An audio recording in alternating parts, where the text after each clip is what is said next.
Okay, so welcome to the second video for our algebra class this year. We're going to be talking about exponents again, but we're going to carry it over now with coefficients. Okay, so what that means is basically that we're going to have our x squared and our exponent, but we're also going to have numbers in front of them. Those numbers could be positive or negative or even fractions in some cases. Although today we're not going to worry about fractions. That's something that the same principles and rules will apply, but that'll be something you can worry about later. Okay, so starting off, we're going to look at multiplying exponents with coefficients. Remember, the rule for multiplying exponents is we add the exponents. We're going to assume you know those rules from the previous video and just apply it to what is different now that there are numbers in front. So basically the rule is we're going to take it separate. We're going to look at the multiplying the numbers first, I should say part separately, and then we're going to multiply the variables second.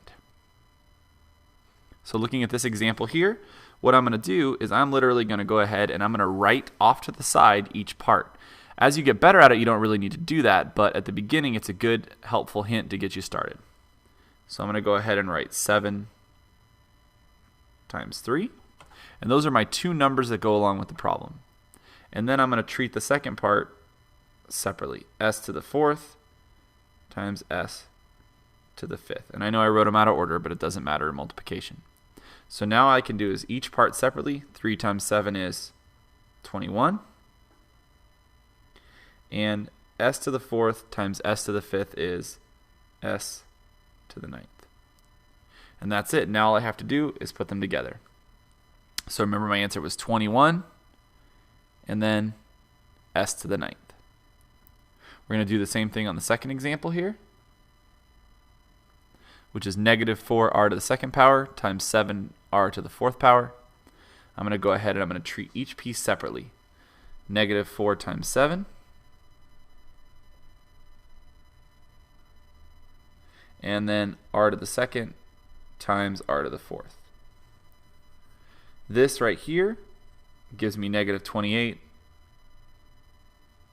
And then r to the second and r to the 4th, adding exponents, I get r to the 6th. I'm circling my answers here just as a force of habit. We want to start developing that process so when you have a bunch of work on the paper, it's easy for your teacher to find it. So I'm going to go ahead and have you try a few now. We're basically going to do this a little bit different in that I'm going to give you one problem at a time. So each time I give you a problem, you're just going to go ahead and pause the video. And I'll put the little screen up at the first time, but pause the video, try that one, check your answer. And this is just because I don't want you to do a bunch of them wrong and then get frustrated if you're making mistakes. So go ahead and pause the video, give it a try, and then hit play when you're ready. Okay, so the first thing, 4 times 9 is 36. And when we multiply our exponents, we add them together. 4 plus 9 is 13. Okay, so hopefully that you got that one right. If not, figure out what your mistake was and apply it to the second one. So here's your second example. Go ahead and pause it, try it. A couple seconds later, I'll go ahead and answer the question. All right, so hopefully you tried it. Negative 2 times 12 is negative 24. Remember your integer rules. And c to the 8th and c to the 9th makes c to the 17th. Third example. Go ahead and pause it, give this one a try. All right, so if we multiply those numbers, we're going to get positive 20 and x to the 14th. That's from adding 6 plus 8. You'll notice on your paper you have 4. That's going to be the case for all of them. The last one is just sort of a challenge. So if you're really getting these right and you feel confident, go ahead and give this one a try. Pause the video and go from there. It's not super hard, just one level up from what you've done before. Okay, so the first thing you have to be careful about here is you have three numbers. Negative times negative for the 2 and the 3 are going to make a positive 6. Okay, and then 6 times 4 is 24. You don't have to go in that method, but it works best to me. Now I'm going to go ahead and add up my variables. 7 plus 5 plus 2 is 14. And that's it. Next thing we're going to do is we're going to do simplifying. Now basically the reason I call it simplifying is very much like a fraction when you're dividing out of the top and bottom. It also is basically dividing. But I'm looking at it as simplifying simply because that looks a lot like a fraction when you simplify those.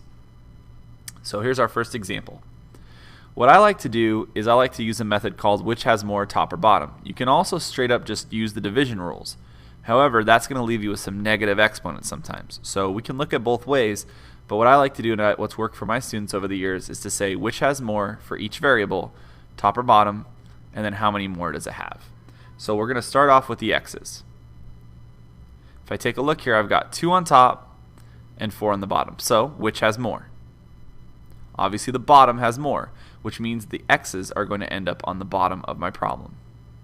How many more does it have? Well, 4 has 2 more than on top. So it's x to the second. Looking at the y's, I've got 2 on top, and then you have to think how many are on the bottom. It's not 0. When there's no number on an exponent, it's a good idea just to throw a 1 on there. That way you remember that it's still to the first power, because anything to the 0 power is 1, and therefore it wouldn't even be y, it'd be gone. So now I'm going to compare here. There's more y's on top, and there's 1 more. So I have a y to the first on top, which is the same as just y. Okay, the writing it out long way method. I'm going to show you both ways just so you can make sure you understand. That would be to go ahead and take that and write it out the long way. So I'm going to have 2 x's on top and 2 y's, and on the bottom 4 x's and 1 y. And then all I'm going to do is simplify from top and bottom. 1 pair of x's, a second pair of x's simplifies, and 1 pair of y's can be simplified. What's left over? A y on top and 2 x's on the bottom. So you can see we end up with the same answer either way. There's not a better way or a worse way to do it. I would definitely get away from the subtraction only, just because you're going to have negatives and you have to deal with those. And I would probably focus on one of these 2 methods.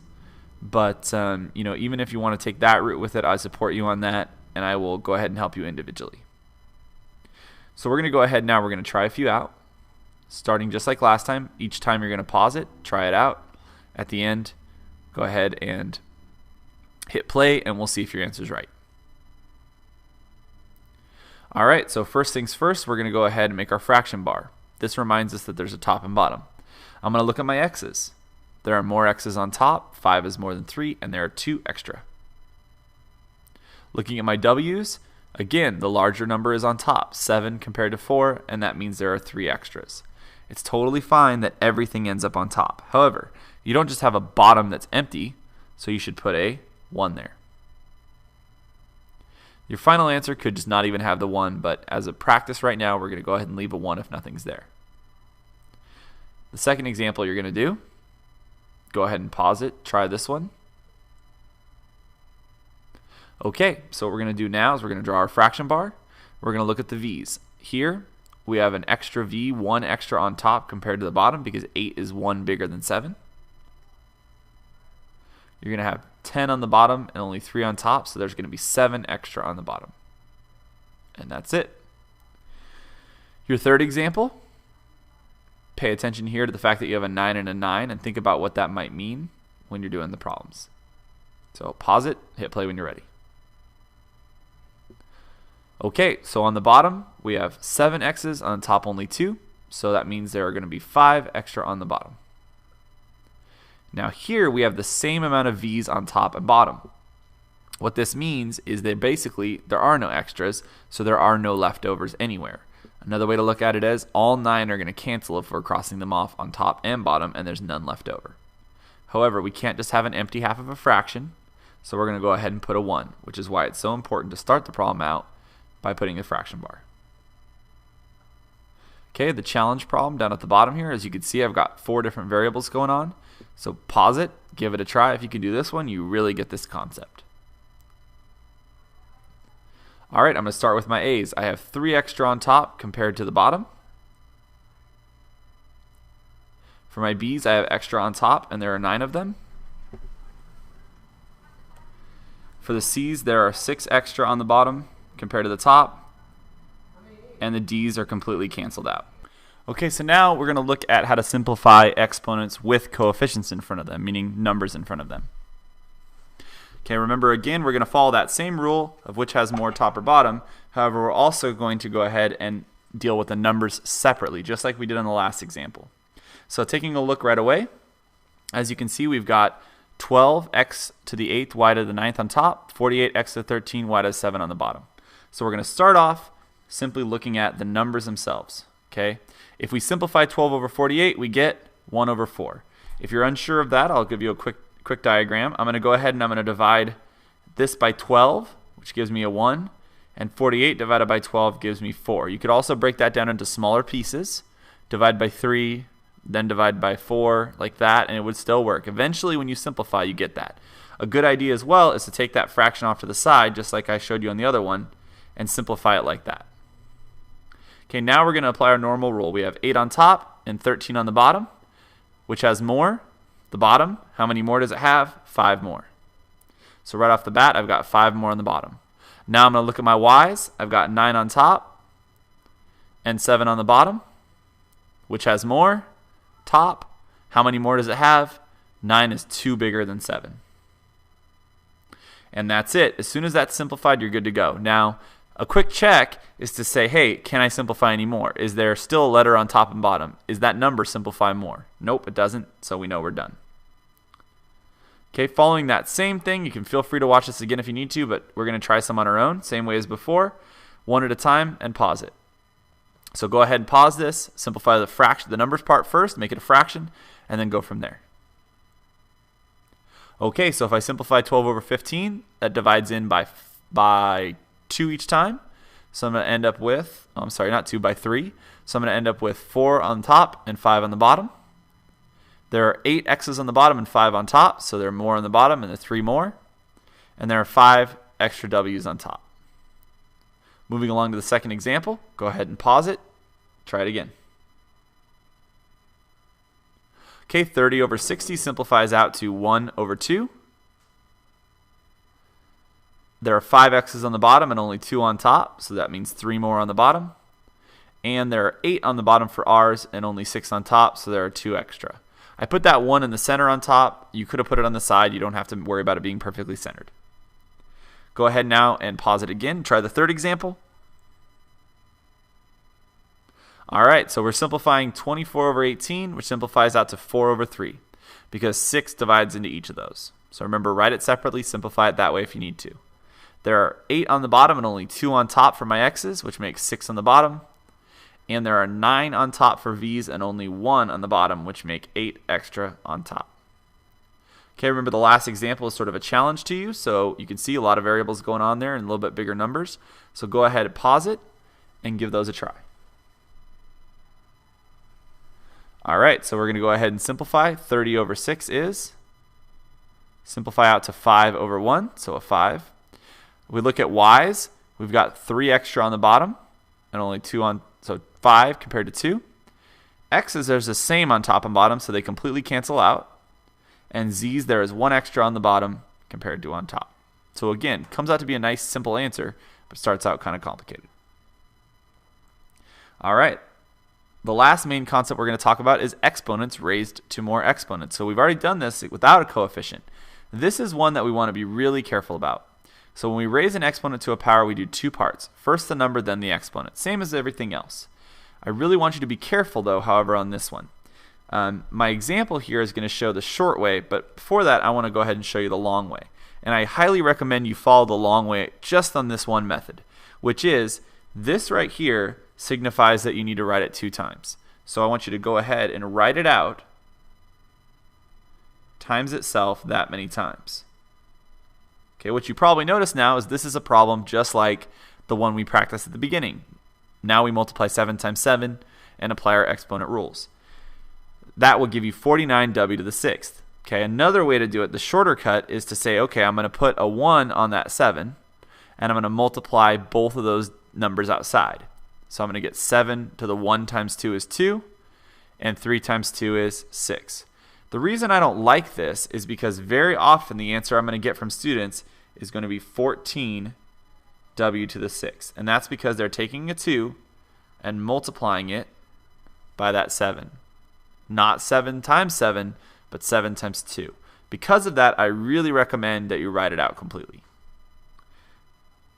Okay, a second example, just so you could see another one, is this right here. Again, a lot of people are going to put an 8 there. They're going to do 7 times 4, but they're going to put an 8. It's not 8. It's 2 to the 4th. Okay, 2 to the 4th is equal to 2 times 2, which is 4, times 2, which is 8, times 2, which is 16. So you have to be very, very careful. S to the 7 times 4 is 28, and we're done with the problem. If you just would have written it out, it would have looked like this.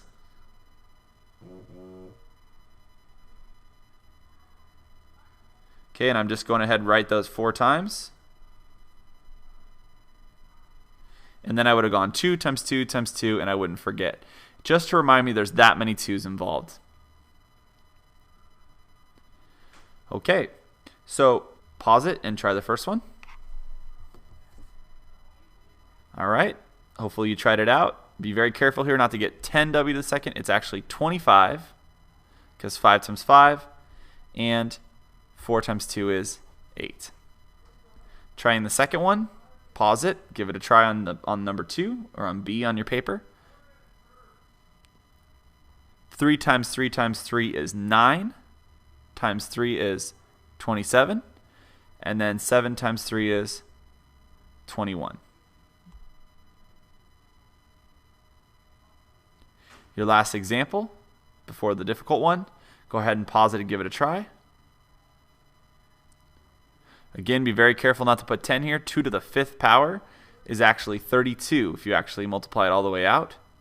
And then 6 times 5 is 30. The tricky one I wanted you to try, not too tricky, just that the numbers are going to be a little bit larger, and I want you to remember that and be careful about that. So go ahead and pause it and give it a try. All right, 10 to the 4th is 10 times 10, which is 100, times 10, which is 1,000, times 10 more. So it actually ends up being 10,000, big number, and then s to the 5 times 4, which is 20. So hopefully you're able to get all those difficult ones. Now for extra practice, what I wanted to do is leave a little space so when you get back to class, if you find ones that are tricky for you, you can write them right in there. Or if you want to go ahead and make up a few problems of your own and just see if you can figure them out, you can do that as well. Otherwise, make sure you take the little form down below, fill it out, make sure you answer all the questions, and I will see you tomorrow.